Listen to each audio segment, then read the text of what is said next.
So moving on to some other essential nutrients. Nutrients such as vitamins. So there are fat-soluble and there's water-soluble vitamin sources, and these are required for the body to function properly and to help prevent or combat disease and heal wounds or infections and keep the immune system working well. Minerals are also needed, and some of these can be required in higher quantities and others just trace minerals, which means they are only required in very small amounts every day or throughout the course of time. And these are required by the body for various reasons. It depends on the mineral, but they are generally needed for functions for renewal, growth, movement, and also for muscle function, nerve functions, brain and memory function, or for building strong nails, teeth, and maintaining bone health, immune system support, gut function, and movement of your bowels or intestines to remove the waste. And another one which is often overlooked is water. We have around 70% of our body is made up of water, so it's essential for the body to maintain its fluid levels in order for it to remove waste and to hydrate the skin and digestive system, also to create saliva and enable our tear ducts to function properly, for our bodily fluid secretions, and for our kidney and liver functions. And water also helps maintain a balance of electrolytes within the system. Electrolytes being things such as magnesium, potassium, sodium, and calcium. And many of you might have realised that some of the lowering or excess of electrolytes can have quite a detrimental effect. Potassium, for instance, if some of these levels are out with the normal realms, then heart health can be affected.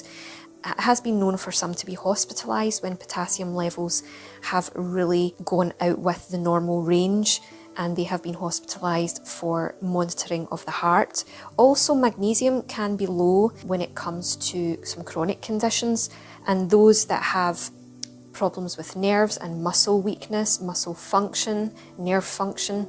And we're looking at things like calcium. Calcium levels also in excess can be known to cause things like kidney stones, but also in general, calcium, if it's in far too high quantities, can actually have a detrimental effect to the bones, which is contradictory to what we were often taught a couple of decades ago, that we really need calcium for bone health, which is not actually untrue, but in general, we are perhaps overlooking the fact that we're already absorbing calcium through things like water, our intake of dairy, through our vegetables, and through some of our fortified foods.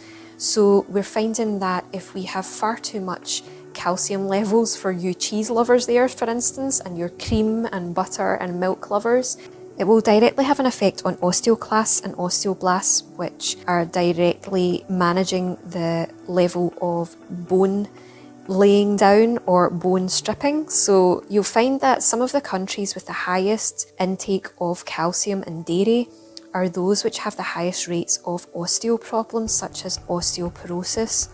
So it's useful to remember that we do need to maintain a level of balance and try and aim for the best recommended intake of certain nutrients within our lifestyles, because if you are in excess, it can cause problems, and if you are deficit, it can certainly cause problems as well. Looking at fibre, fibre is not always seen as an essential nutrient, but is one which greatly helps in the movement of food throughout the gut, and it encourages the waste system to expel waste from the body. It's often seen almost as a bulking agent, so that your bowel function can remain good and regular.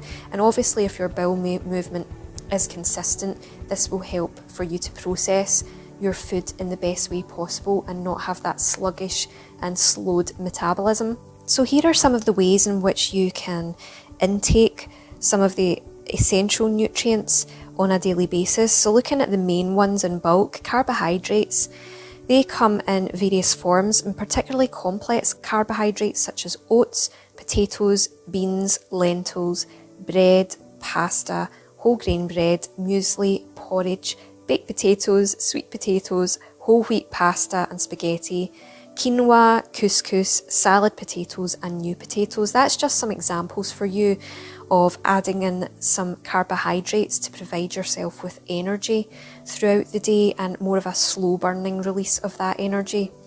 Also looking at fats, so you're looking at things like avocado, peanuts, cashew nuts, almonds, olives, and olive oil. Many of us are looking to olive oil as a source of healthier fat, but olive oil can actually change its properties when it's heated to high temperatures, so it's always best if it's poured over a salad or used directly from the bottle in its room temperature state.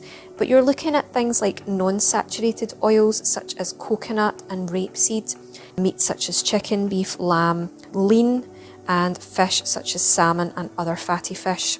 And it's worth looking at reducing some of these, especially when it comes to red meats, but also meat in general has been attributed to many of the diseases and many of the ailments which lean heavily on our healthcare systems and the most common diseases that we have within our society now. Proteins can be found within beans and nuts, and meat such as chicken, beef and lamb, but also meat substitutes such as tofu, pea protein based meat substitutes, and fish like salmon and tuna. Proteins in general are found in everything, but the ones which our body tends to absorb and make use of more are those which many of us tend to relate to meat. But in fact, many of those who have a plant-based or vegan diet have found that protein sources can be found elsewhere. So it's really looking at ways how you as an individual can up your amount of protein which you're deriving from your foods on a daily basis. Vitamins can be found in fruit and vegetables. You'll find that if you're leaning on sugars and sugary snacks and you're adding sugars to your drinks, or you are more leaning on processed foods which contain high sugar content, then you might want to carefully monitor your fruit intake and try and find your vitamins more from your vegetable side of the food chart. Minerals can be found in bananas, for instance. That can be a good source of potassium. Green leafy vegetables, fortified cereals. You'll find some cereals actually say on the label that they're fortified with certain vitamins or calcium, vitamin D, B12, vitamin K. But you're also finding some minerals as well within meat and fish, such as iron. Fibre can be found in fibrous foods, such as fruit in its whole form rather than juiced, and cabbage, broccoli, beans, mushrooms, oranges, bran, and also in some cereals. And it helps to bulk up the waste system in order for you to have regular movements. Water you can also find not just in your fluid intake, but within fruits and vegetables that hold good water content. And some of these being things like watermelon, grapes, cucumber, tomatoes, oranges, and pineapple. You'll also find that water intake can be increased with fluids that are clear. So you're looking at things like clear hot teas such as herbal or fruit teas, fruit juices which are more transparent, and also even something as basic as water. Bearing in mind that some of the fluids that we're drinking can also be diuretics, so it's asking your body to let go of the fluid. So looking at ways which your fluid increases in a more clear fluid content can be really beneficial as well to the functioning of your body and also your gut function and your weight management, which ties in with this.